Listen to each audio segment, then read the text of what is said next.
نحن نقص عليك أحسن القصص بما أوحينا إليك هذا القرآن وإن كنت من قبله لمن الغافلين إذ قال يوسف لأبيه يا أبت إني رأيت 11 كوكبا والشمس والقمر رأيتهم لي ساجدين قال يا بني لا تقصص رؤياك على إخوتك فيكيدوا لك كيدا إن الشيطان للإنسان عدو مبين وكذلك يجتبيك ربك ويعلمك من تأويل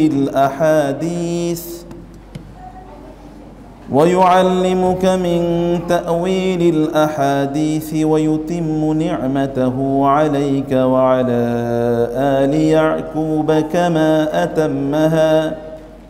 كما أتمها على أبويك من قبل إبراهيم وإسحاق إن ربك عليم حكيم لقد كان في يوسف وإخوته آيات للسائلين إذ قالوا ليوسف وأخوه أحب إلى أبينا منا ونحن عصبة إن أبانا لفي ضلال مبين اقتلوا يوسف أو اطرحوه أرضا يخل لكم وجه أبيكم وتكونوا من بعده قوما صالحين قال قائل منهم لا تقتلوا يوسف وألقوه في غيابة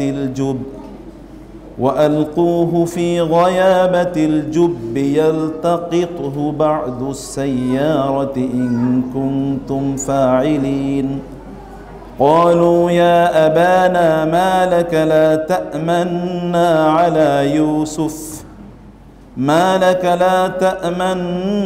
على يوسف وإنا له لناصحون أرسله معنا غدا يرتع ويلعب وإنا له لحافظون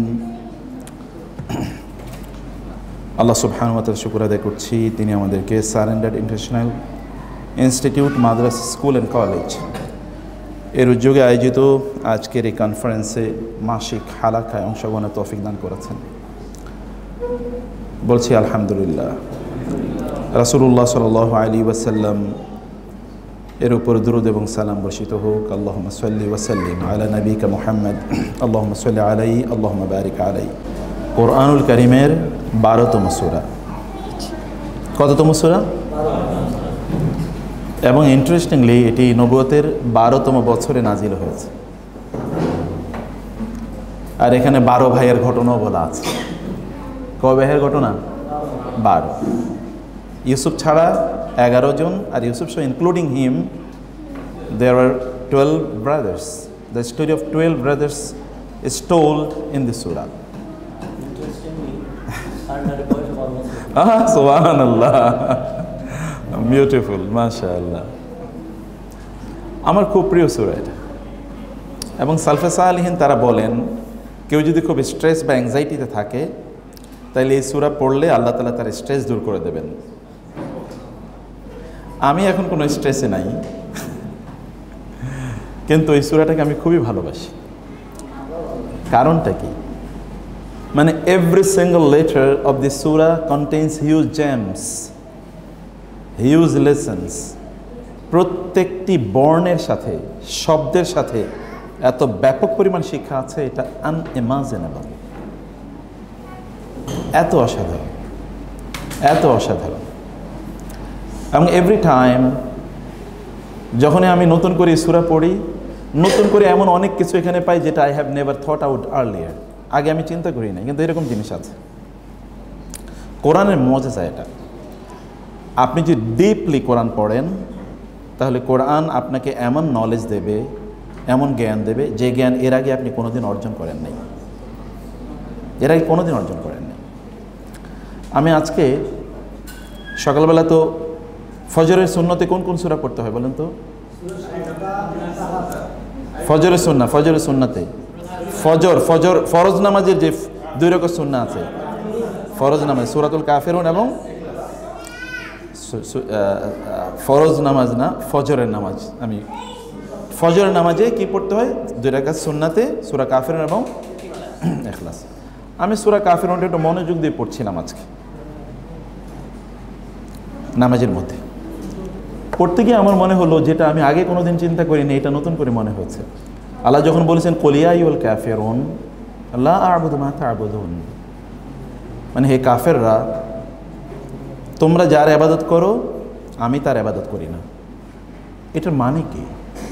আপনার জন্য এর অর্থ কি? রাসূলুল্লাহ সাল্লাল্লাহু আলাইহি ওয়াসাল্লামকে কাফেররা এসে বলেছিল চলেন আমাদের দিনগুলো আমরা ভাগ করে নেই, একদিন আপনি কি করবেন, আমাদের যে দেবতা এদের উপাসনা করবেন, আমরা একবার আপনার রবের উপাসনা করব। Let's share the days between our gods and idols and your god. আল্লাহ সুবহানাহু ওয়া তাআলা সূরাতুল কাফিরুন নাজিল করে দিলেন। এখন বলেন তো, বর্তমান ওয়ার্ল্ড ভিউতে, বর্তমান বৈশ্বিক প্রেক্ষাপটে উপাসনার উপকরণ কেবলমাত্র কিছু মূর্তি প্রতিমা নয়, তার চেয়ে অনেক বড় উপাসনার উপকরণ চলে এসছে এখন আমাদের কাছে। যেমন মানি, টাকা পয়সা। এটা কি লোকেরা উপাসনা করে না? করে কিনা? আপনারা মনে হয় করেন নাই, আপনারা করেন না, কিন্তু পৃথিবী তো টাকা পয়সার উপাসনা করে। আপনি যার টাকা আছে তাকে দেখলে আপনি যেভাবে সালাম দেন, যার টাকা নাই তাকে কি সেভাবে সালাম দেন নাকি? তাকে যেভাবে শ্রদ্ধা করেন, মানে যার নাই তাকে কি সেভাবে শ্রদ্ধা করেন নাকি? একজন খুবই টাকাওয়ালা লোক যদি আপনার বাসায় আসে, তাহলে তো আপনি এমন একটা ভাব যে আজকে জানেন আমার বাসায় কে এসেছিল, আপনি গল্প করেন, গল্পের কোনো কারণ ছিল না। তারপর হয়তো বা আপনি পাশের ফ্ল্যাটের ভাইয়ের সাথে গল্প এমনি জুড়ে দেবেন, প্রয়োজন এমনি গিয়ে কলিং বেল টিপে, ও ভাই ভুলে আপনার বাসায় চলে এসি, আজকে বাসায় খুব বড় মেহমান এসেছিল তো মাথাটা উল্টাপাল্টা হয়ে আছে। মানে কোনো না কোনোভাবে আপনি হয়তো এই গল্প তুলবেন। আপনি দারোয়ানকে বলবেন আজকে কিন্তু আমার বাসায় ভিআইপি গেস্ট আসবে, খবরদার সাবধান, কোনোভাবে যেন বেয়াদবি না হয়ে যায়। You pick up the issues always in order to impress others, যে এরকম বড় লোকেরা ভিজিট করছে আপনার বাসায়। তো we are also worshipping money, power, সম্পদের বাইরে ক্ষমতার উপাসনাকে লোকেরা করে না? ক্ষমতায় যারা থাকে তাদের পূজা লোকেরা করে কিনা? করে। এই পৃথিবীতে সবচেয়ে বড় সন্ত্রাসী রাষ্ট্র হলো আমেরিকা। আমেরিকার পূজা করে না কারা? কে করে না? এভরিওয়ান। প্রকাশ্যে হয়তো বা বলে না, কিন্তু অপ্রকাশ্যে আমেরিকার পূজাই করে। আমেরিকার কাছে গিয়ে আমরা হয়তো বা ভিক্ষা করি, আমাদেরকে বাঁচাও, আমাদের রাষ্ট্রকে বাঁচাও, আমাদের সম্পদকে বাঁচাও, ইত্যকার করি আমরা। ফ্যাশন এর কি লোকেরা পূজা করে না? অ্যাডলফ খানের নাম শুনেছেন? শোনেননি? বাংলাদেশের সবচেয়ে সুদর্শন পুরুষ, হ্যাঁ,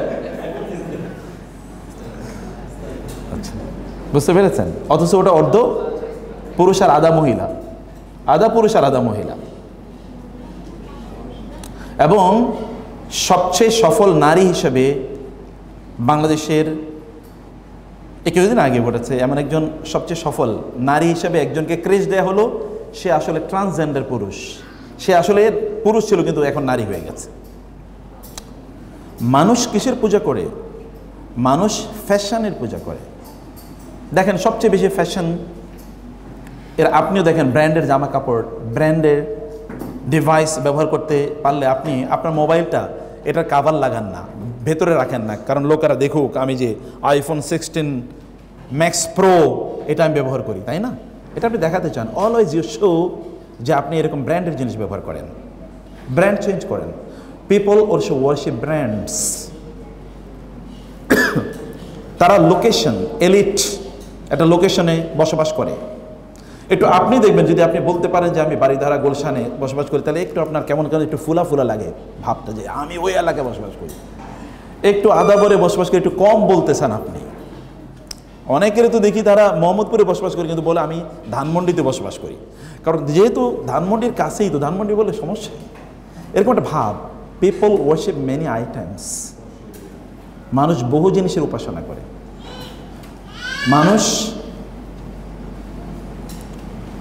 এই যে এত জিনিসের উপাসনা করে। আচ্ছা আপনারা দেখেন, সহি একটা হাদিসে তো এসছে, রাসূলুল্লাহ সাল্লাল্লাহু আলাইহি ওয়াসাল্লাম বলেছেন, সকল স্থাপনা, মসজিদ ছাড়া যত স্থাপনা আছে এগুলো সব আমাদের জন্য কি বিপদের কারণ। এখন সারা পৃথিবী কি স্থাপনা, বিল্ডিং বানানোর জন্য প্রতিযোগিতা করছে কিনা বলেন? আপনি আরব দেশে যান, আরব দেশে দেখেন এখন আমেরিকা ইউরোপের চেয়ে বড় বড় বিল্ডিং তাদের থাকতে হবে, বুরুজ খলিফাই কেবল না, এরকম আরো অনেক বুরুজ থাকতে হবে, এরকম প্রতিযোগিতা চলছে। ইয়াতাতাওয়ালু ফিল বুনিয়ান, অনেক বিশাল ব্রিজ, কালভার্ট, রাস্তাঘাট ইত্যাদি থাকবে। এগুলোই তো এখন আমাদের কি, এগুলোকে আমরা পূজা করি, এগুলোকে দেখাতে হবে যে আমরা আধুনিক অথবা অন্যের চেয়ে আমাদের ক্ষমতা, সম্পদ ইত্যাদি কম না। এমনকি লোকেরা জ্ঞানেরও পূজা করে, জ্ঞানের পূজা করে না। আলেমদের মধ্যে, আমি যদি সাধারণ মানুষের কথা একটু বাদে দিলাম, আলেমদের মধ্যে যার একটু জ্ঞান বেশি তার কাছেও আপনি যেতে পারবেন না।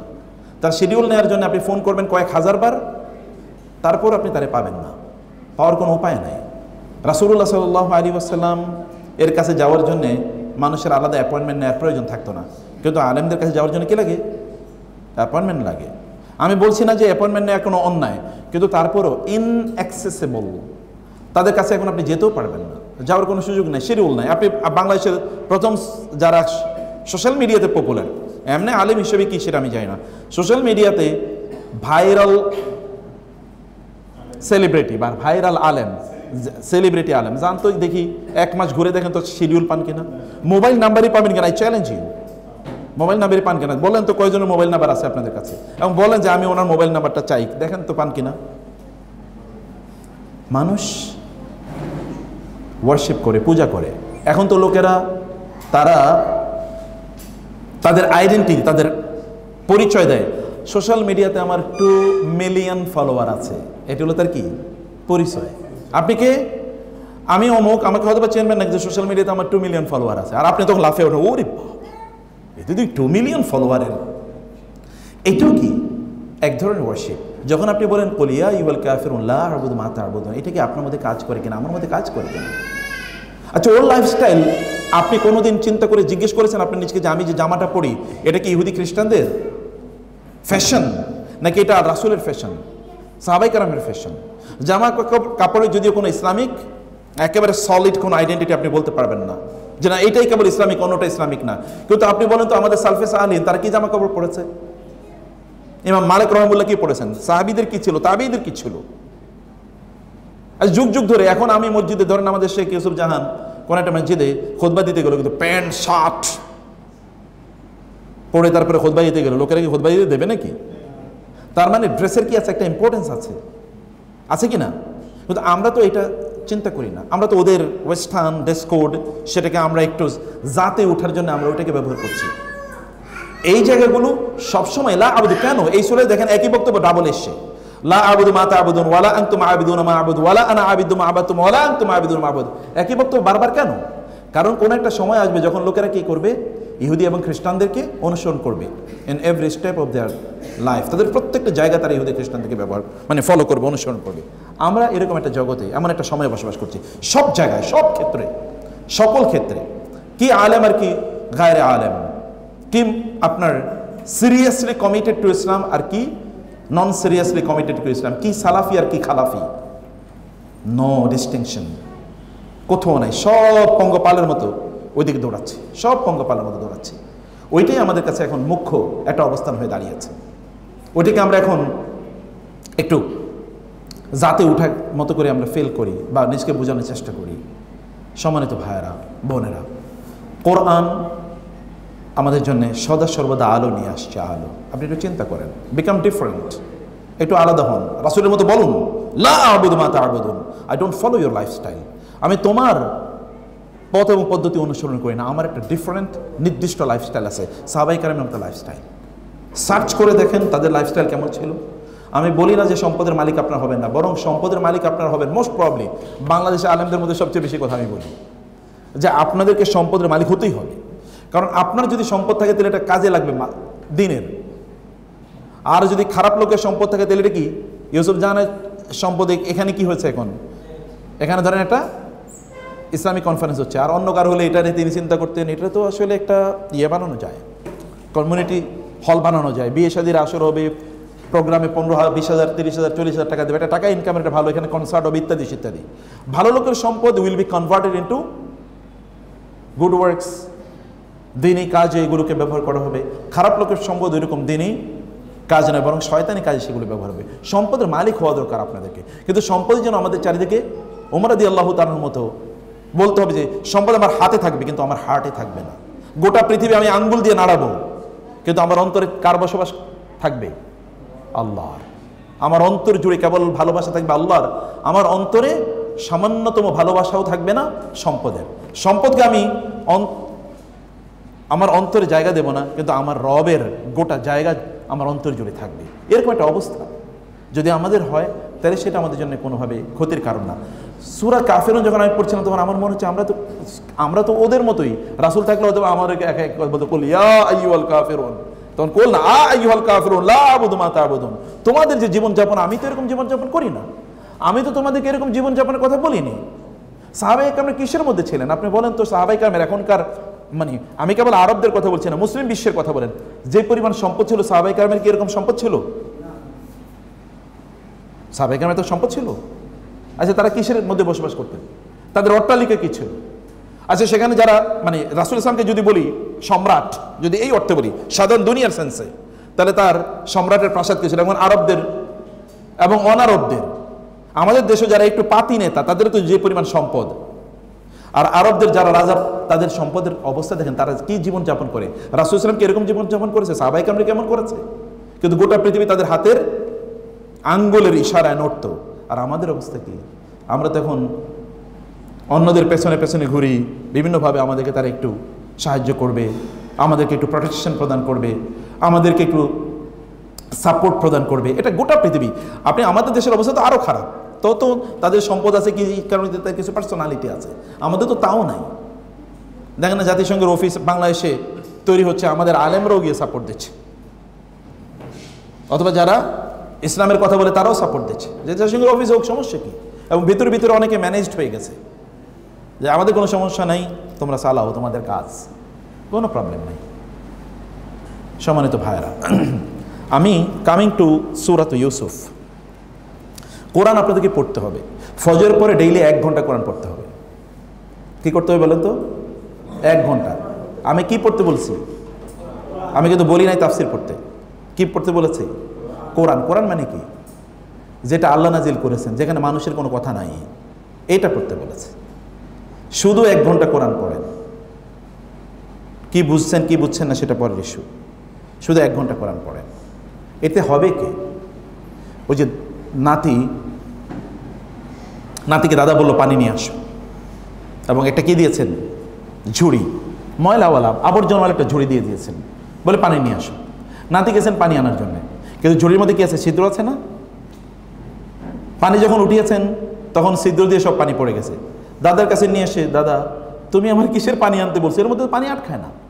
বলে যাও, আবার পানি নিয়ে আসো। আবার পানি আনতে গেছেন, আবার পানি 1 ফোঁটা আটকায় না। আবার পাঠালেন নাতিকে আবার পানি নিয়ে আসার জন্যে, আবার নাতি গেলেন পানি আনার জন্যে। আবার যখন আসলো 1 ফোঁটা পানিও নাই। নাতি এবার বললো, দূর, আপনি আমার কিসের কাজে পাঠান? 1 ফোঁটা পানিও আটকায় না, আপনি আমার কিসের পানি আনতে বলেন? বলতে দাদা দাঁড়াও। নাতিকে বলতে, দাঁড়াও, তুমি আমার কথা শোনো।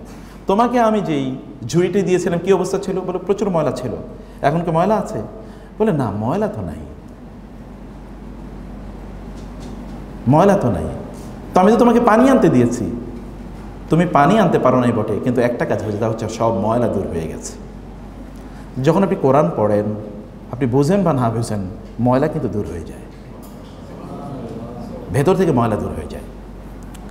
কোরআন পড়ে যদি আপনার দিন শুরু করেন, আল্লাহ যে কি বারাকা দেবেন, তখনই আপনি বুঝতে পারবেন যেদিন আপনি কোরআন না পড়ে দিন শুরু করেন। ইট হ্যাপেন্স টু মি, আমার ঘটে। আমি যেদিন কোরআন কম পড়ি ওই দিন দিনের সব কাজ ঠিক মতো হয় না, এলোমেলো হয়। যেদিন কোরআন বেশি পড়ি সকালবেলা, সেদিন সব কাজ এত বরকতপূর্ণ হয়। কিতাবুন আনজালনাহু ইলাইকা মুবারাকুন, আল্লাহ তাআলা বলেছেন আমি বারাকাপূর্ণ কিতাব নাজিল করেছি। তাবারাকাল্লাযী নাজ্জালাল ফুরকানা আলা আবদিহি, তিনি কোরআন নাজিল করেছেন, তিনি বারাকাপূর্ণ। Everything relating to the Quran is বারাকা, ফুল অফ বারাকা। কোরআনের সাথে যা কিছু আছে, যা কিছু সম্পৃক্ত, সব বরকত দিয়ে পূর্ণ হয়ে যায়। সকাল শুরু করেন কোরআন দিয়ে। কোরআন যা আল্লাহ নাজিল করেছেন সেটা পড়েন হুবহু। এরপরে মানুষের ইন্টারপ্রিটেশনের কাছে পরে যান, মানে তাফসিরের কাছে পরে যান। তাফসির মানে তো হিউম্যান আন্ডারস্ট্যান্ডিং। যেমন আমি যে কথা বলেছি, যেভাবে বলছি, এ কথা হয়তো অন্য কেউ নাও বলতে পারে। দিস ইজ তাদাব্বুর of the Quran, this is different reasoning, different interpretation. You have your own perspective and you interpret the Quran on the base of your own perspective. আপনার নিজস্ব একটা দৃষ্টিভঙ্গি আছে, সেই দৃষ্টিভঙ্গি থেকে আপনি কোরআনকে ব্যাখ্যা করেন। এইটা ব্যাখ্যা করা হারাম না, এটা ব্যাখ্যা করা হারাম না, কারণ আপনি কোরআনকে আপনার মতো করে বুঝছেন। যদি না এটা কোনো শিরকি, বেদাতি, কুফরি, কোনো কনক্লুশন না হয়, তাহলে এটা আপনি করতে পারেন। এটা হচ্ছে লিয়াদ্দাব্বারু আয়াতিহি, মানে আয়াতের পেছনে যাওয়া, আপনার নিজের জন্য চিন্তা করে যে আয়াতটা আমার জন্য কতটুকু কাজে লাগছে, এরকমভাবে চিন্তা করা। আল্লাহ তাআলা এই তাদাব্বুরের জন্য, আফালা ইয়াতাদাব্বারুনাল কোরআন, তার কি কোরআন নিয়ে গভীরভাবে চিন্তা করবে না? ওয়ালাউ কানা মিন ইনদি গায়রিল্লাহি লাওয়াজাদু ফীহি ইখতিলাফান কাসীরা, আল্লাহ ছাড়া অন্য কারো কাছ থেকে কোরআন আসলে এর মধ্যে অনেক ব্যত্যয় থাকতো। অথবা আরও অনেক ধরনের বক্তব্য আছে। কোরআন পড়েন সকালে এবং সন্ধ্যায়, কোরআন পড়েন বিকালে, কোরআন পড়েন। আল্লাহ রাসূলের গোটা জীবনটা কোরআনময় ছিল, গোটা জীবন সাল্লাল্লাহু আলাইহি ওয়াসাল্লাম। রাতের বেলা ঘুমানোর আগে তিনি কতটুকু কোরআন পড়তেন বলেন তো? ঘুমানোর আগে তিনি কি করতেন? সূরা সাজদা, সূরাতুল মুলক, তারপরে সূরা বাকারা শেষের 2 আয়াত, আয়াতুল কুরসি, কুল হুয়াল্লাহু কুল ফালাক কুল আযুর বিন নাস। দেখেন তো, অথচ ঘুমাইতে যাচ্ছে। ঘুম থেকে উঠে করবেন কি? ঘুম থেকে উঠে তিনি কি করতেন? সূরা আল ইমরানের শেষে 10 আয়াত পড়তেন তিনি। ইন্না ফি খালকিস সামাওয়াতি ওয়াল আরদি ওয়াখতিলাফিল লাইলি ওয়ান নাহার। ঘুম থেকে উঠেই প্রথম জব হলো, চাকরি কি? কোরআন তেলাওয়াত করা। ঘুম থেকে উঠেই, এখন কিন্তু হাত মুখ ধুয়ে নাই, এখনো ওযু করেন নাই, এখনো নামাজে দাঁড়ান নাই, শুরু করেছেন কি দিয়ে? কোরআন দিয়ে। ইন্না ফি খালকিস সামাওয়াতি ওয়াল আরদি ওয়াখতিলাফিল লাইলি ওয়ান নাহার, একেবারে শেষ পর্যন্ত। আজকে থেকে পড়বেন সূরা আল ইমরানের 190তম আয়াত থেকে শুরু করে 200 আয়াত পর্যন্ত তিনি পড়তেন। আচ্ছা, এরপরে করতেন কি? ওযু করতেন। ওযু করে করতেন কি? ওযু করে কি করতেন? নামাজে দাঁড়াতেন না? নামাজে করতেন কি? কি কাজ? তো কোরআন তেলাওয়াত করা। নামাজের মূল কাজ কি? কোরআন। কুমিল লাইলা ইল্লা কালিলা নিসফাহু ওয়া ইনকুস মিনহু কালিলা আও জিদ আলাইহি ওয়া রাত্তিলিল কুরআনা তারতিলা। তারতিলের সাথে কোরআন তেলাওয়াত করা মানে কি? আলহামদুলিল্লাহ এরকম, আলহামদুলিল্লাহি রাব্বিল আলামিন আর রহমানির রহিম। প্রত্যেকটা বর্ণ বোঝা যেত, শব্দ কথা বলি আমি, every letter was clearly sounded, pronounced by the prophet. প্রত্যেকটা বর্ণ স্পষ্ট করে। আজকে আমাদের খুতবাটা আপনার যদি সময় থাকে তাহলে শুনবেন, আজকের খুতবা। সেখানে আমরা বলেছি যে সলাতে আমরা কেন মজা পাই না, আসলে সমস্যাটা কোথায়। সূরা ফাতিহা, আপনার কেউ সূরা ফাতিহা পড়তে গিয়ে কোনোদিন কেঁদেছেন কিনা জানি না আমি। হ্যাভ ইউ এভার ক্রাইড সূরা ফাতিহা পড়ে? একজন বিখ্যাত তাবী, তার নাম হচ্ছে সুফিয়ান আস-সাওরী, তিনি সূরা ফাতিহা ইয়াকা না'বুদু একবারে কোনোদিন শেষ করতে পারতেন না, কোনোদিন না। ইয়াকা না'বুদু ওয়া ইয়াকা নাস্তাঈন পড়ে আবার আলহামদুলিল্লাহ চলে যেতেন, আবার ইয়াকা না'বুদু আইসা আর সামনে যেতে পারতেন না, কান্না শুরু করে দিতেন, কাঁদতে কাঁদতে কাঁদতে কাঁদতে আবার আলহামদুলিল্লাহ থেকে শুরু করতেন, কখনো একবারে শেষ করতে পারতেন না। সূরা ফাতিহা তাদেরকে আটকে দিত, থামিয়ে দিত। সূরা ফাতিহা একবারে শেষ করে কেমনে? নামাজে তো এমনি মজা পায়নি। রাসূলুল্লাহ সাল্লাল্লাহু আলাইহি ওয়াসাল্লাম তাহলে কীভাবে পড়তেন? তার সলাতটা কেমন ছিল? কেমনিভাবে তিনি তার সলাত আদায় করেছেন? কত লম্বা সময় জুড়ে তিনি কোরআন তেলাওয়াত করেছেন। লা তাসআলুনি আন হুসনিহিন্না ওয়া তুলিহিন্না, কত লম্বা সময় জুড়ে তিনি কোরআন পড়তেন। লম্বা সময় জুড়ে কোরআন পড়েন, কোরআনময় আমি বলেছি। আচ্ছা, লোকেরা যখন তার কাছে আসতো তিনি বলতেন কি? কোরআনে কথা তাআলাউ ইলা কালিমাতিন সাওয়াইন বাইনানা ওয়া বাইনাকুম আল্লা না'বুদা ইল্লাল্লাহ ওয়া লা নুশরিকা বিহি শাইআন ওয়া লা ইয়াত্তাখিযা বা'দুনা বা'দান আরবাবা মিন দুনিল্লাহ। একই কথা, আসো একটা কথাই, কোরআনের কথা। ওয়ালিদ ইবনে মুগিরা, উতবা ইবনে রাবিয়া, এরা সবাই যখন আসতো, অথবা তুফাইল ইবনে আমর আদ-দাউসি, সবাই তার কাছে আসার পরে তিনি কেবল বলতেন, আমি তো তোমাদেরকে আর কিছু বলি না, আমি কেবলমাত্র তোমাদেরকে কোরআনের কথা বলি। উতলু মা ওহিয়া ইলাইকা মির রাব্বিক, আপনার রবের পক্ষ থেকে আপনার কাছে যা নাজিল হয়েছে তাই কেবল তেলাওয়াত করে শোনান। ভাই বোন, কোরআনকে ছাইড়া দিয়েন না। কোরআনের তাফসির এক আয়াত ধরেই তো আমি তাফসির শেষ করতে পারবো না। কোরআনকে যেহেতু আমার নিজের আন্ডারস্ট্যান্ডিং আছে, আমি তাফসিরের বই থেকে কোনো তাফসির করছি না, একটাও না। আমি বলছি আমার নিজের এক্সপিরিয়েন্সটা কি। আলিফ লাম র, বলেন আলিফ লাম র এর অর্থ কি? কেন তোর কোরআন আল্লাহ তাআলা বলেন আলিফ লাম মিম আলিফ লাম র? What is the meaning of this? কেন এটা শুরু করলেন? এবং এই হরুফুল মুকাত্তাআতের বৈশিষ্ট্য কি? আপনি দেখবেন কোরআনে যেখানে হরুফুল মুকাত্তাআত আছে তারপরে কোরআনের কথা আছে, যান যেখানে যান, আলিফ লাম মিম জালিকাল কিতাব, ইয়াসিন ওয়াল কোরআনিল হাকিম, নুন ওয়াল কালামি ওয়া মা ইয়াসতুরুন, কফ ওয়াল কোরআনিল মাজিদ। দেখেন না আপনি এমন কোনো ইয়ে নাই। এবং এখানেও দেখেন আলিফ লাম র তিলকা আয়াতুল কিতাবিল মুবিন, হরফে মুকাত্তাআত তারপরে কোরআন। এক জায়গায় এর ব্যত্যয় আপনি দেখতেই পাবেন না, এক জায়গায় তার ব্যত্যয় দেখতে পাবেন না। হরফে মুকাত্তাআত এরপরে কোরআন মানে হচ্ছে কোরআন এসে মানুষকে কি করে দেওয়ার জন্য? অক্ষম করে দেওয়ার জন্য। You don't be able to stand in front of the Quran, challenge the Quran. আপনি কোরআনের সামনে চ্যালেঞ্জ করতে পারবেন না কাউকে। মানে কোরআনের সামনে আপনি কোনো, কোরআন আপনাকে চ্যালেঞ্জ দিচ্ছে, আপনি পারলে চ্যালেঞ্জের মোকাবেলা করেন। স্টিল এই কোরআন আল্লাহ সুবহানাহু ওয়া তাআলার সবচেয়ে বড় নেয়ামত এবং মুজিজা এখন। এবং এই কারণে আরবরা, যারা আরবি ভাষায়, তৎকালীন আরবরা আরবি ভাষায় যে পণ্ডিত ছিল, এত পণ্ডিত্য এখনও তাদের নেই, অসম্ভব। সাবা মুআল্লাক আমরা মাদ্রাসায় পড়তাম, 7টা শ্রেষ্ঠ কবিতা, ওইটা ওই জাহেলি যুগে তৈরি হয়েছে। আরবদের আরবি সাহিত্যের শ্রেষ্ঠ সময় এখন থেকে 1500 বছর আগে ছিল, 1550 বছর আগে ছিল। এটা শ্রেষ্ঠতম সময় আরবি সাহিত্যের। সেই সময়ের যে সাহিত্য, এর আনপ্যারালাল মানব ইতিহাসে এরকম সাহিত্য আর কোনোদিন তৈরি হয় নাই।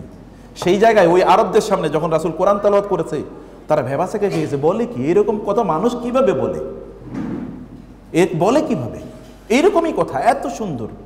প্রভাবিত হয়ে গেছে, প্রত্যেক every single letter Impress them, প্রত্যেকটা বর্ণ তাদেরকে ইমপ্রেস করেছে। এবং দেখেন তো তারা কোরআন ব্যাপারে কি বলছে? হাজা সিহরুন আযীম, এত বিশাল জাদু। হাজা সাহেরুন, তিনি জাদুকর। জাদুকর ছাড়া এত সুন্দর কথা কেমনে বলে? মানুষ তো এভাবে বলতে পারে না, ইম্পসিবল। রাসূলুল্লাহ সাল্লাল্লাহু আলাইহি ওয়াসাল্লামের কোরআনের দাওয়াত, অথবা আবু বকর রাদিয়াল্লাহু তাআলা আনহু বা অন্য সাহাবীরা, তারাও দাওয়াত দিয়েছেন কোরআন দিয়ে। এবং দেখেন আলিফ লাম র, আরবরা এসে বলছে, মানে তারা বুঝতেই পারে না এটা আবার কেমনে কথা হলো। আমরা তো কোনোদিন বুঝতে পারি না যেভাবেও কোনো সেন্টেন্স তৈরি হতে পারে। আলিফ লাম র, আপনি বলেন তো ক খ গ একটা বাক্য, কোনো কবি যদি এরকম লেখে তাহলে ওরা আপনি ডাস্টবিনে ছুঁড়ে ফেলবেন, যে বলে কি। কিন্তু আল্লাহ সুবহানাহু যখন বলেছেন, এবং এগুলো ইন্টারেস্টিংলি যতগুলো সূরা আল্লাহ সুবহানাহু, এই যে আলিফ লাম র, আলিফ লাম মিম, এগুলোর হরফে মুকাত্তাতের একটা ভিন্ন বিষয় আছে, আমি এখন বলছি না এই আলোচনা। হরফে মুকাত্তাতের একটা সায়েন্টিফিক এক্সপ্লেনেশন আছে যে কিভাবে কোন হরফগুলো আল্লাহ চুজ করেছেন, কেন করেছেন, এগুলোর সাথে পরবর্তী এই সূরার মিল কি, এটা এত অন্তমিল সমৃদ্ধ। আচ্ছা, এরপরে আল্লাহ কি বলেন? তিলকা আয়াতুল কিতাবিল মুবিন। এগুলো হচ্ছে কি? আয়াত, নিদর্শন। কিসের নিদর্শন? আয়াত মানে তো সাইন। আয়াত মানে কি? সাইন। কিসের সাইন? আয়াত মানে তো সাইন। যেমন মুসা আলাইহিস সালাম আল্লাহ বললেন যে ফি তিসি আয়াতিন ইলা ফিরআউন ওয়া মালাইহি, আমি মুসাকে 9টি আয়াত নিয়ে পাঠিয়েছি। আয়াত মানে কি? নিদর্শন মানে কি? মুজিজা। আয়াত মানে মুজিজা, মিরাকল। তো সেটা কি? মুসা আলাইহিস সালাম লাঠি মারলে এটা কি হয়ে যেত? অজগর সাপে, সাধারণ সাপ না, অজগর সাপে পরিণত হতো।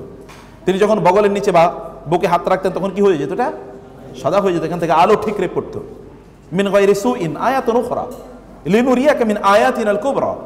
আল্লাহ বলছেন আমি তাকে প্রচুর পরিমাণ নিদর্শন দেখালাম, হিউজ নিদর্শন। এমনকি আপনি জানেন যে পানিগুলো সব রক্তে পরিণত হয়ে যেত, পঙ্গপাল চারিদিকে তাদেরকে ধাবড়ে বেড়াতো, অথবা সব জায়গায় কি ব্যাং হয়ে যেত। এই যে মিরাকল, মুজিজা, এগুলোকে আল্লাহ তাআলা বলেছেন আয়াত।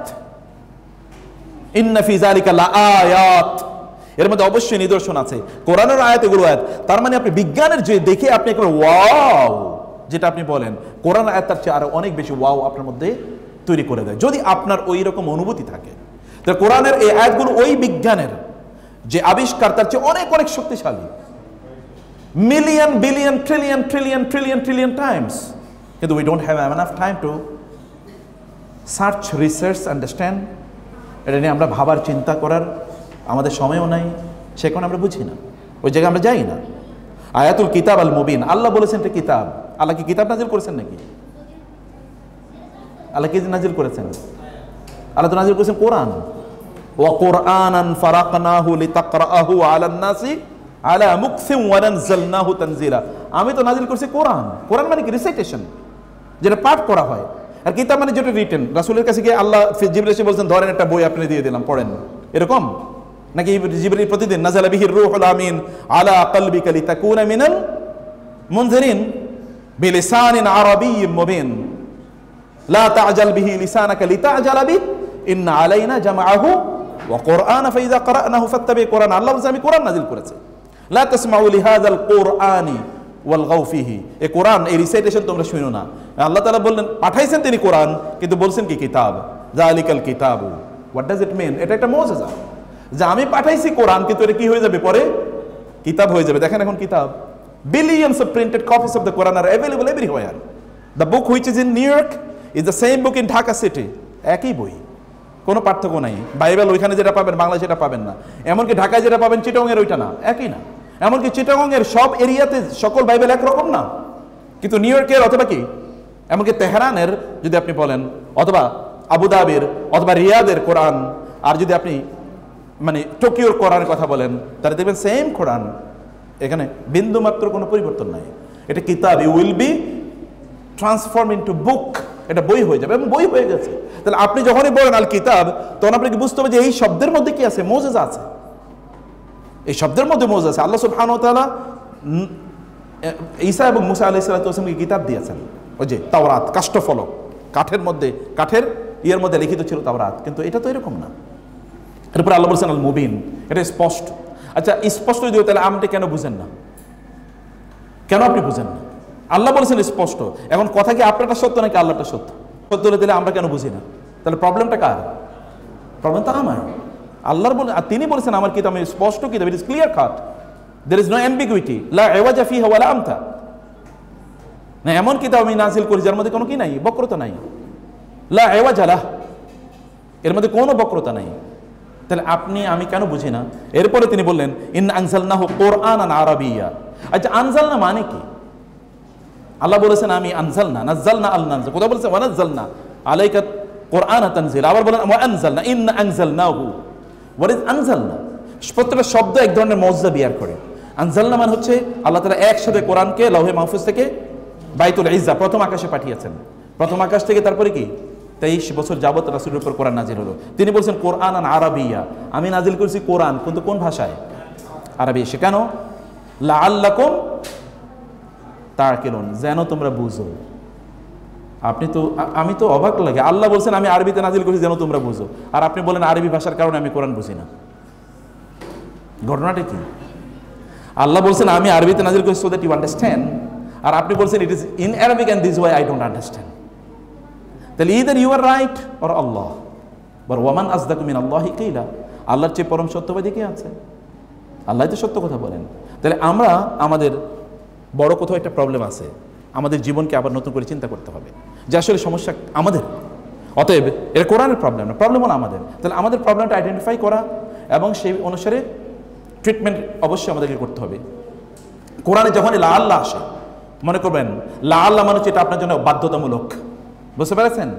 কোরআনে লা আল্লাহর আরবি ভাষার লা আল্লাহ কিন্তু একরকম না। যখনই কোরআন কোনো শব্দকে পিক করেছে তখন একটা ডিফারেন্ট ফ্লেভার দিয়েছে অর্থের মধ্যে, এটা কিন্তু ওই একই লেয়ারের অর্থ থাকে না। Layers of meanings have in the meantime increased.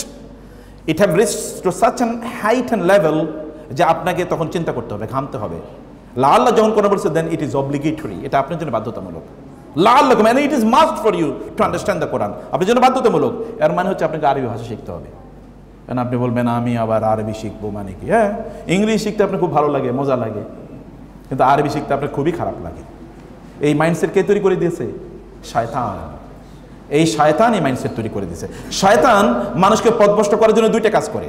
এর মধ্যে একটা কাজ হলো টাইম টেবিলটা উলট পালট করে দেয়। কি করে? টাইম টেবিলটা উলট পালট করে দেয়। আপনি আর এই টাইম ফ্রেমের মধ্যে আপনি নাই। আল্লাহ যে টাইমিং দিয়েছেন এই টাইমে আপনি নাই। যেমন আল্লাহ বলছেন আমি তোমার জন্য দিন বানিয়েছি কাজ করার জন্য, আর রাত বানিয়েছি কি ঘুমানোর জন্য, আর আপনি রাতে কাজ করবেন, দিনে ঘুমাবেন। শয়তান কিন্তু অলরেডি কি সফল, কারণ শয়তান এই পথেই ঢুকছে।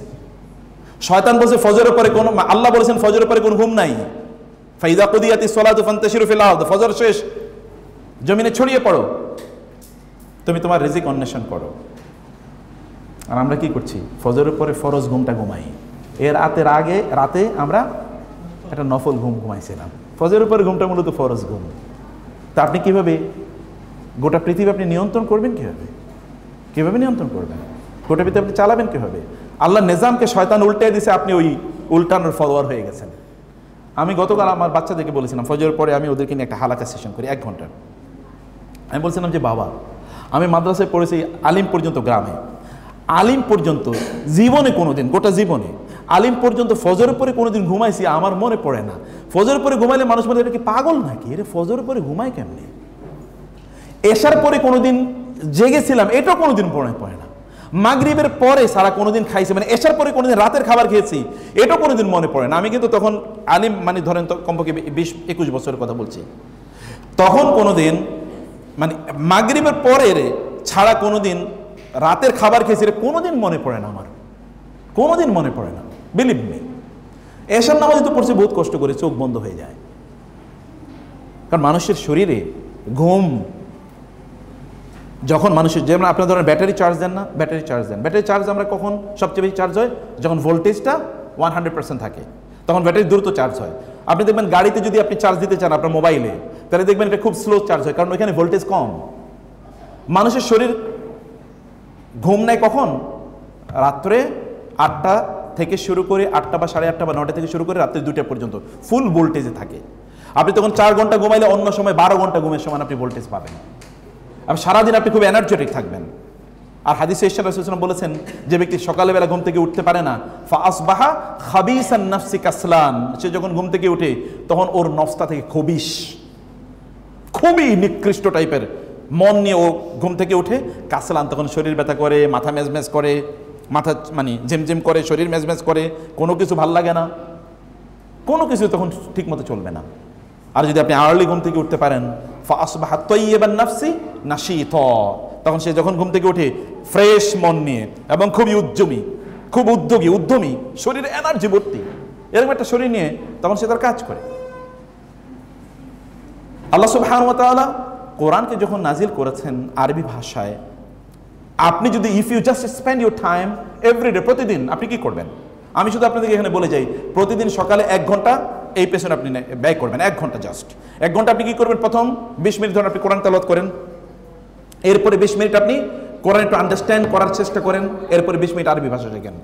1 বছর আপনি করে দেখেন, এরপরে আপনি আরবি ভাষায় পণ্ডিত হন কিনা। You just continue it for 1 year। রাসূলুল্লাহ সাল্লাল্লাহু আলাইহি ওয়াসাল্লাম বলেছেন, খায়রুল উমুরি আদওয়ামুহা ওয়া ইন ক্বাল্লা, খুব কম সময় নিয়ে আপনি যদি কন্টিনিউ কোনো কাজ করেন, তাইলে এর মধ্যে আল্লাহ তাআলা আপনার মধ্যে বারাকা প্রদান করবেন। এটাই করেন। আপনি পুরো কোরআন মুখস্থ করতে পারবেন না, কিন্তু প্রতিদিন একটা আয়াত করে মুখস্থ করে দেখেন, 365 দিন পরে, 1 বছর পরে আপনি দেখবেন কয়েক সূরা, বড় কয়েকটা সূরা মুখস্থ হয়ে গেছে। সূরা বাকারা, সূরা আলে ইমরান মুখস্থ হয়ে গেছে, কারণ সূরা বাকারা 286 আয়াত আছে। 365 দিন আপনি দেখেন না কি হয়। আপনি প্রতিদিন কেবল you just continue it and you do it everyday. আপনি কোনোদিন ব্রেক দেবেন না, কোনো অজুহাত দেবেন না, আপনি এটা করেই দেখেন। 1 মাস করেন আপনি, তাইলে 1 বছর করেন, এরপর দেখেন আপনি আরবি ভাষা বুঝেন কিনা। আল্লাহ বলেছেন, আমি আরবিতে নাজিল করি তোমরা যেন বুঝো। আপনি আল্লাহ সুবহানাহু ওয়া তাআলার বক্তব্যটাকে সত্যে পরিণত করেন আপনার জীবনে। কিয়ামতের দিন আল্লাহ সুবহানাহু ওয়া তাআলা আপনাকে সিদ্দিকদের কাতারে রাখবেন, কারণ আপনি আল্লাহর কথাকে সত্যায়ন করেছেন। আপনি আল্লাহর কথাকে সত্যায়ন করবেন না আপনার জীবনে, আপনি সত্যায়ন করবেন, এটা কেমন কথা হলো? আল্লাহ তাআলা বলেছেন, নাহনু নাকুসু আলাইকা আহসানাল কসাস, সবচেয়ে সর্বোত্তম কিসসা আমি তোমাদের কাছে বর্ণনা করেছি। সর্বোত্তম কিসসার প্রত্যেকটা লাইন আপনাকে ভাবাবে এবং আপনাকে ভাবতে হবে। ওয়া ইন কুনতুম মিন ক্বাবলি, কি হয়েছে? ইজ ক্বালা ইউসুফু লি আবিহি ইয়া আবাতি, ইউসুফ যখন বললেন লি আবিহি ইয়া আবাতি, ইয়া আবাতি মানে কি? What is the meaning of ইয়া আবাতি? কেন ইয়া আবি না বলছেন আল্লাহ? লি আবিহি, এটা আগেকার কথা, এই বক্তব্য আগে আল্লাহ তাআলার। ইজ ক্বালা ইউসুফু লি আবিহি, when Yusuf said to his father. এবার ইউসুফের কোটেশন, ডাইরেক্ট কোটেশন, ইংরেজি যারা পড়েছেন আপনি জানেন। এবার ডাইরেক্ট কোটেশন না, ডাইরেক্ট নারেশনে কি এসছে? ইয়া আবাতি। কেন ইয়া আবি না? কেন আবাতি? তা কেন আসলো? আর এই ভাষা তা, এটা এমনি আসে নাই। কোরআনের প্রত্যেকটা বর্ণ এটা আলাদা কি একটা ইম্পর্টেন্স বিয়ার করে। যখন তা এসছে দেন ইট মিনস যে ও মাই বেলাভেড ফাদার, বাবা আই লাভ ইউ বাবা, আই লাভ ইউ বাবা, বাবা আমি তোমাকে প্রচণ্ড ভালোবাসি, আই মিস ইউ বাবা, আমি তোমাকে প্রচণ্ড মিস করি বাবা, আমি তোমাকে ছাড়া থাকতে পারি না, আমি তোমার কাছে থাকতে। এটা এক্সপ্রেশন। আপনার ছেলে কবে বলছে আপনারে? যদি না বলে থাকে তাহলে বুঝতে হবে যে আপনার সব ইনভেস্টমেন্ট এটা লস ইনভেস্টমেন্ট, একটা লস ইনভেস্টমেন্ট। সন্তানের মধ্যে আপনি ভালোবাসা তৈরি করতে পারেন না। ইউসুফ আলাইহিস সালামের বাবা ইউসুফ আলাইহিস সালামের মধ্যে এমন ভালোবাসা তৈরি করলেন, তিনি বলেন না ইয়া আবি, বলেছেন ইয়া আবাতি, আমার বাবা, আমার প্রিয় বাবা। এবং কি বলেছেন? ছোট বাচ্চা, বাচ্চা দেখেন, ছোট বাচ্চা কিন্তু এখনো। এবং দেখেন এখানকার শব্দ ইন্নী রাআইতু আহাদা আশারা কাওকাবা ওয়াশ শামসা ওয়াল কামারা রাআইতুহুম। এক ছোট বাচ্চারা দেখবেন, বাবা বাবা জানো, বাবা তুমি জানো, এক কথা দুইবার বলে না, আমি দেখছি, আমি না দেখছি, একই কথা দুইবার বলে, বাচ্চা তো। দেখেন কোরআন একটা বাচ্চার শব্দ যখন বলেছে তখন বাচ্চা সুরভাবে বলেছে কোরআন কিন্তু বাচ্চা সুরভাবে বলেছে। এক কথা কোরআনে এরকম হয় না যে একই শব্দ দুইবার বলেছে। রাআইতু, বাবা আমি দেখেছি, আমি দেখেছি, জানো, জানো আমি কি দেখেছি, জানেন আমি কি দেখেছি? রাআইতুহুম, 11টি তারকা এবং একটি চাঁদ এবং একটি সূর্য, আমি বাবা তাদেরকে দেখেছি, লি সাজিদিন, ওরা আমাকে সেজদা দিচ্ছে, আমি তাদেরকে দেখেছি। একটা শিশুর মধ্যে ল্যাঙ্গুয়েজ ইজ ভেরি ইম্পর্টেন্ট। আমরা বাচ্চাদের জন্য কি করি জানেন? প্যারেন্টিং, যেহেতু আমি প্যারেন্টিং কাজ করি, again parenting comes in my discussion. আমরা আমাদের বাচ্চাদের জন্য বলি তোমার জন্য আমি তো কষ্ট করলাম, সারাদিন ঘুরি। আমাদের বোনরা বলে রান্না করতে করতে তোমাদের জন্য ফাটাইয়া ফালাইছি, ভাইয়ারা বলে সারাদিন তোমাদের জন্য রাস্তায় ঘুরে ঘুরে আয় ইনকাম করতে করতে জীবনটা শেষ করে দিলাম। আপনি মনে করছেন যে এটাই আপনার জন্য বিগেস্ট ইনভেস্টমেন্ট? না, this is not biggest investment, এটা আপনার জন্য বিগেস্ট লস প্রজেক্ট। বাচ্চাদের জন্য কেবল কি আমরা মনে করি যে টাকা তার জন্য ইনকাম করা, একটা ভালো জায়গায় তাকে রাখা, একটা ভালো স্কুলে পড়ানো, একটা ভালো জামা কাপড়ের ব্যবস্থা করে দেয়া, ইত্যকার বুঝি তার জন্য সবচেয়ে কি বড় কাজ? না, এটা সবচেয়ে বড় কাজ না, এর চেয়ে আরো বড় কাজ আছে। এর চেয়ে বড় কাজ কি? এই যে ইউসুফ আলাইহিস সালাতু ওয়াস সালাম এর বাবা ইউসুফের জন্য যা করেছেন, ইউসুফ আলাইহিস সালামের বাবা ইউসুফ আলাইহিস সালামের জন্য কি করেছেন, যে ইউসুফ আলাইহিস সালাম বাবাকে এত ভালোবাসছেন, এতটা মিস করছেন, এবং বাবার কথা তিনি বলছেন যে এই অবস্থা। বাবাকে গিয়ে তিনি তার গল্প বলছেন। এটা হচ্ছে words of love is more important than words of than actions. বুঝতে পেরেছেন? আমরা যে সকল কাজ করি ওদের জন্য, তার টিউশন ফি দিচ্ছেন, তার জন্য জামা কাপড়, তার জন্য ফ্ল্যাট, বাড়ি, গাড়ি, এগুলো হচ্ছে অনেক বেশি ইম্পর্টেন্ট হচ্ছে তার সাথে আপনার কনভারসেশন, কমিউনিকেশন, তার সাথে কথোপকথন, তার সাথে কথা বলছেন কিনা। এখানে অনেক বাবার আছেন, যদি না করে থাকেন তাহলে এখনই বাসায় যাবেন, গিয়ে বাচ্চাদের সাথে কথা বলবেন, ওদেরকে ডাকবেন, জিজ্ঞেস করবেন সমস্যা কি, আলোচনা করবেন, ওদেরকে সময় দেন, ওর সাথে গল্প করেন। ওদের সাথে গল্প না করেন তাইলে কি হবে জানেন? এরপরেই কিন্তু এই কথা আছে। ইউসুফ আলাইহিস সালাতু ওয়াস সালাম তার ভাইদেরকে গল্প বলে দিয়েছেন না, ঘটনা। বাবা বললেন না, ভাইদেরকে বলো না, আমি ফাস্ট ফরওয়ার্ড যাচ্ছি, কারণ আমি আর 2 মিনিটের মধ্যে শেষ করব। ইউসুফ আলাইহিস সালাতু ওয়াস সালাম তার ভাইদেরকে ঘটনা বলে দিলেন। বলে দেওয়ার পর কি করেছেন তারা? প্ল্যান করলেন, উকতুলু ইউসুফা আও ইতরাহুহু আরদাই ইয়াখলু লাকুম ওয়াজহু আবিকুম ওয়া তাকুনু মিন বাদি কওমান সালিহিন। দেখেন আমরা যা করি, ইউসুফ আলাইহিস সালাতু ওয়াস সালামের ভাইরা কি নবীর ছেলে না? কি বলেন? সন্দেহ আছে নাকি আপনাদের? বাকি ভাইরা কি নবীর ছেলে না? নবীর ছেলেই তো, বাকি ভাইরা তো নবীর ছেলে। তার তো ভাই, মা ডিফারেন্ট কিন্তু কি বাবা তো এক, মা ভিন্ন কিন্তু বাপ তো এক, তো নবীর ছেলে। নবীর ছেলেরা খারাপ হয় কেমনি? কিভাবে হয়? কিন্তু হয়। আদম আলাইহিস সালাতু ওয়াস সালামের 2 ছেলের মধ্যে একজন কি করছিল? দ্বিতীয় আদম কাকে বলা হয়? নূহ আলাইহিস সালাম। নূহ আলাইহিস সালামের এক ছেলে কি বলছিল? ওই যে বলছে না, তুমি তাড়াতাড়ি এর কাম আনা, তাড়াতাড়ি জাহাজে উঠো, দেখো না প্লাবন, বলছে না উঠবো না, সাআবি ইলা জাবালিন ইয়াসিন, ওই যে পাহাড়, ওই পাহাড়ে চড়াই উঠবো, তারপরও তোমার জাহাজে উঠবো না। বাপরে বলতেছে, বিপদে পড়লে তো তারপরে কি ছিল? বিপদ পড়ছে না, বিপদ, ঠিক আছে বাবা আপাতত বাঁচাও, এতটুকু করে নাই। কতটা ডেঞ্জারাস ছিল, কতটা ডেঞ্জারাস ছিল। সামটাইমস ইট হ্যাপেন্স, ফ্যামিলিতে ডিজাস্টার ঘটতেই পারে। ডিজাস্টার ঘটলেই আপনার মনে করার কোনো কারণ নাই, আমি বুঝি অনেক বড় অন্যায় করে ফেলেছি, ভুল করে ফেলেছি। তবে হ্যাঁ, অ্যাপ্রোচে কিছু প্রবলেম আছে। এখানে যেমন আছে, এখানে কি হচ্ছে, ইউসুফ আলাইহিস সালামের ভাইরা যখন ইউসুফ আলাইহিস সালাম তাদেরকে গল্প বলে দিলেন, বাবা বললেন না তুমি এই কথা বলো না, ইউসুফ আলাইহিস সালাম তাদেরকে বলে দিলেন। বলে দেওয়ার পরে তারা কি করেছে? প্ল্যান করেছে ইউসুফকে তারা হত্যা করবে। উকতুল ইউসুফ, ইউসুফকে হত্যা করো, অবিত্রাহু আরদান, অথবা এমন জায়গায় তাকে ছুঁড়ে ফেলে দাও, এমন একটা এলাকায় তাকে ফেলে দিয়ে আসো যেন কেউ তাকে কিনে নিয়ে যাও, বাজারে বিক্রি করে দেয়।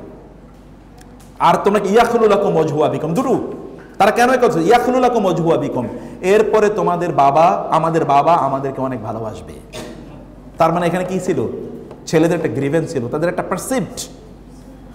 পারসিভড আইডিয়া ছিল, বাবা বুঝি ইউসুফের বেশি ভালোবাসে, আমাদেরকে কম ভালোবাসে। অতএব বাবার ভালোবাসা পাওয়ার জন্য তারা কি করেছে? ইউসুফের হত্যা করবে যেন বাবা তাকে ইয়াখলু লাকুম, আপনি দেখেন না কোরআনে কি বলছে, ইয়াখলু লাকুম ওয়াজহু আবিকুম। What is the meaning of this sentence? বাবা এবার তোমাদের দিকে অনেক বেশি তাকাবে, তোমাদের প্রতি মনোযোগী হবে, তোমাদের দিকে দৃষ্টি দেবে। এবং তোমরা তো একটা আকাম করছো, তারা কিন্তু বুঝে, তাদের কমন সেন্স ছিল। আমাদের মতো এখন অপরাধীরাও তার পক্ষে না, আমি কোনো অপরাধ করি নাই। দেখছেন হাজার হাজার মানুষের যারা মারছে, তারপর ওদের মধ্যে কোনো অনুশোচনা আছে? বুঝেন না আপনারা? এই যে হাজার হাজার মানুষের মারলো, ওরা কোনো অনুশোচনা করছে না, আমাদেরকে মাফ করে দেন, বরং বলে না, আমরা আগে যা ছিলাম আমরাই ভালো ছিলাম, ইয়া আপা কাম রেস্কিউ আস, আপা আসেন আমাদেরকে বাঁচান। কোনো অনুশোচনা আছে এদের মধ্যে? কোনো অনুশোচনা নাই। কিন্তু এই ভাইদের মধ্যে অনুশোচনা ছিল। তারা বলছে ওয়াতাকুনু মিন বাদি কওমান সালিহিন, এরপর আমরা ভালো মানুষ হয়ে যাব, এরপর আমরা তাহাজ্জুদ গুজার হব, নামাজ রোজা পড়বো, আমরা খুবই ইবাদত করব, তাওবা করব, এগুলো সব ভালো হয়ে যাব। আগে ওরে মানলে এরপর বাবা আমাদেরকে ভালোবাসবে, এরপর আমরা ভালো মানুষ হয়ে যাব।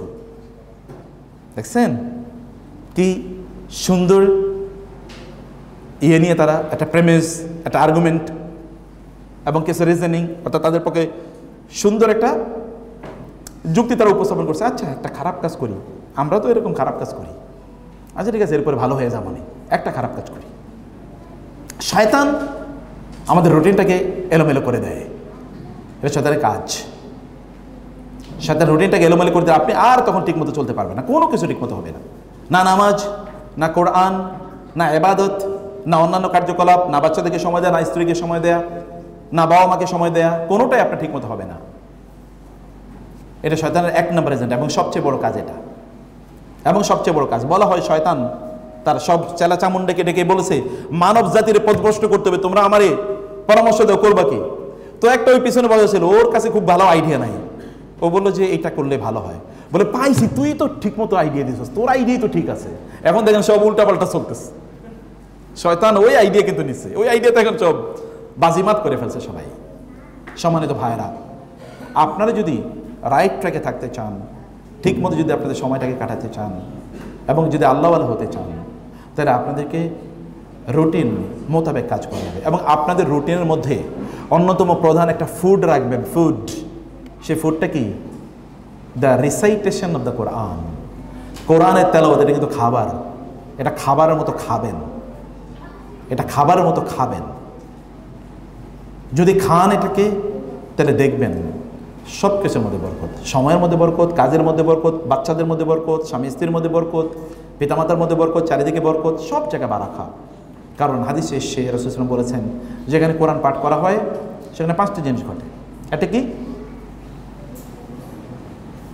ফেরেশতারা ওই অঞ্চলটাকে ঘিরে রাখে, শয়তান ওইখান থেকে দূরে সরে যায়, কল্যাণ ওইখানে বাড়ে, অকল্যাণ ওইখানে কমে, ওইখানে যারা বসবাস করে তাদের জন্য ওই অঞ্চলটা বা ওই বাসাটা প্রশস্ত হয়ে যায়, সবাই মিলে ওইখানে তখন থাকতে পারে, এরকম একটা অবস্থা তখন তাদের জন্য তৈরি হয়ে যায়। আল্লাহ সুবহানাহু ওয়া তাআলা যেন এই সূরাটা যদি ইফ আই গেট টাইম, তাহলে আমি একেবারে শব্দ ধরে ধরে আপনাদের সামনে আলোচনা করব, because I love this Surah very much. কারণ কি, ওই যে বলছি কেন এই সূরাটা রাসূলের উপর নাযিল হয়েছে, মনে আছে? আপনারা জানেন, আপনারা রাসূলুল্লাহ সাল্লাল্লাহু আলাইহি ওয়াসাল্লামের স্ত্রী মারা গেছেন, তার চাচা মারা গেছেন, 2 জন, আর তায়েফের ময়দানে গিয়ে কি খেয়েছেন? রক্তাক্ত হয়ে এসেছেন। এত 3টা ট্র্যাজেডি, এই 3টা ট্র্যাজেডির পরে এরপরে আল্লাহ তাআলা তার কাছে এই সূরা নাযিল করে বলেন, আপনি তো মন খারাপ করতেছেন কেন? দেখেন না ইউসুফের আপন ভাইরা হত্যা করার জন্য এরকম পরিকল্পনা করছে, তা আপনি মন খারাপ করছেন কেন? এরা তো আপনার আপন ভাই না, তোরা আপনাকে জুলুম করছে, এরকম করছে। ইউসুফের প্রতি তার চেয়ে বেশি জুলুম করছিল, অর্থাৎ আপনার মন খারাপ করার কোনো কারণে রাসূলের মন প্রফুল্ল হয়ে গেছে সূরাটা পাওয়ার পর। তিনি বুঝেছেন যে এটা ভেরি ন্যাচারাল, যে আপনি অনেক বড় হতে হলে অনেক বড় বিপদের মুখে আপনাকে পড়তেই হবে। আমরা যেন ইউসুফ আলাইহিস সালাম কি করেছেন? তিনি ধৈর্য ধারণ করেছেন, ধৈর্য ধারণ করেছেন। এরপরে কি হয়েছে বলেন তো? যাকে ওরা হত্যা করতে চেয়েছে তার কাছে তারা ফিরে গিয়েছে। যেই জামা নিয়ে তারা বাবার কাছে গিয়ে বলছেন, দেখেন এই যে ইউসুফকে কিন্তু নেকড়ে বাঘ খেয়ে ফেলেছে, ওই জামাই পরবর্তীতে কি হয়েছে, তাকে রক্ষা করেছে। ওই যে বলছিল যে উনি মানে ইমরাতুল আজিজ, আজিজের স্ত্রী, আজিজের স্ত্রী মানে আমাদের দেশে নাম কি বলা হয়, জোলাইখা। হাদিসে তাফসিরে জোলাইখা হাদিসে নাই, তাফসিরে আসছে, তাফসির গ্রন্থগুলো জোলাইখা আছে, কারণ বাইবেলে জোলাইখা শব্দটা আছে। তো জোলাইখা তাকে প্রলোভনে ফেলতে চেয়েছিল, সেই প্রলোভন থেকে বাঁচার জন্য তাকে রক্ষা করছে কি আল্লাহ সুবহানাহু ওয়া তাআলা। ওই জামাই মুজিজা হিসেবে তাকে দিয়েছেন। কারণ কি, তার জামা পেছন দিক দিয়ে ছেঁড়া ছিল। এবং ওয়াশাহিদা শাহিদুম মিন আহলিহা, ওই জুলাইখার পরিবারের একটা শিশু এসে বললেন, ইন কানা কামিসুহু কুদ্দা মিন দুবুরিন ফাকাযাবাত ওয়া হুয়া মিনাস সাদিকিন ওয়া ইন কানা কামিসুহু কুদ্দা মিন কুবুরিন ফাকাযাবাত ফাসাদাকাত ওয়া হুয়া মিনাল কাযিবিন। যদি তার জামাটা সামনের দিক থেকে ছেঁড়া থাকে তাইলে ইউসুফ হচ্ছে মিথ্যাবাদী, নারী সত্যবাদী। আর জামা যদি পেছন থেকে ছেঁড়া থাকে তাহলে ইউসুফ সত্যবাদী, নারী মিথ্যাবাদী। পরে দেখা গেল কি, জামা পেছন দিক থেকে ছিঁড়া, জামাই তাকে প্রমাণ করেছে না ইনি সত্যবাদী, নারী মিথ্যাবাদী। এরপরে কি হয়েছে, তার বাবা কিন্তু কাঁদতে কাঁদতে ওয়া বিয়াদ্দাত আইনাহু মিনাল হুজনি ওয়া হুয়া কাযীম, কাঁদতে কাঁদতে, সূরা ইউসুফ, কাঁদতে কাঁদতে কাঁদতে কাঁদতে তার কি চোখ অন্ধ হয়ে গিয়েছে। এরপরে ইউসুফ আলাইহিস সালাম বললেন, আমার জামাটা নিয়ে যাও এবং এই জামাটা কি করো, বাবার কাছে এনে জামাটা এরকম রাখো, ধরো। ধরলে কি তার চোখ ফারতাদ্দা বাসীরা, তার চোখ ফিরে আসবে। সত্যি যখন এখনো কিন্তু জামা নিয়ে আসে নাই, তোমাদের বলেন ইয়া ইন্নী লা আজিদু রিহা ইউসুফ লাউলা আন তুফান্নিদুন, তোমরা যদি আমারে বলো যে, তোমরা যদি না বলো যে আমি পাগল, এখন যদি তোমরা না বলো, আমি নিশ্চিত করে বলতে চাই আমি ইউসুফের জামার গন্ধ পাইতেছি। কোথায় জামা, এই জামার গন্ধ বাসায় বুঝে পাইতেছে। এবং সত্যি যখন জামা এনে দিল তখন তিনি বললেন, আমি কি তোমাদেরকে বলি নাই আল্লাহর ব্যাপারে হতাশ হয়েও না, নিরাশ হয়েও না, আমি কি তোমাদেরকে বলি নাই? 40 বছর পর্যন্ত অপেক্ষা করেছিলেন বাবা, অথবা 35 ইয়ার্স অর 30 ইয়ার্স। এবং ইউসুফ আলাইহিস সালাম পরে কি হয়েছেন, সম্রাটে পরিণত হয়েছেন। আপনি you can become like Yusuf আলাইহিস সালাম, আপনি এরকম হতে পারেন, কিন্তু ধৈর্য ধারণ করে আপনাকে চলতে হবে।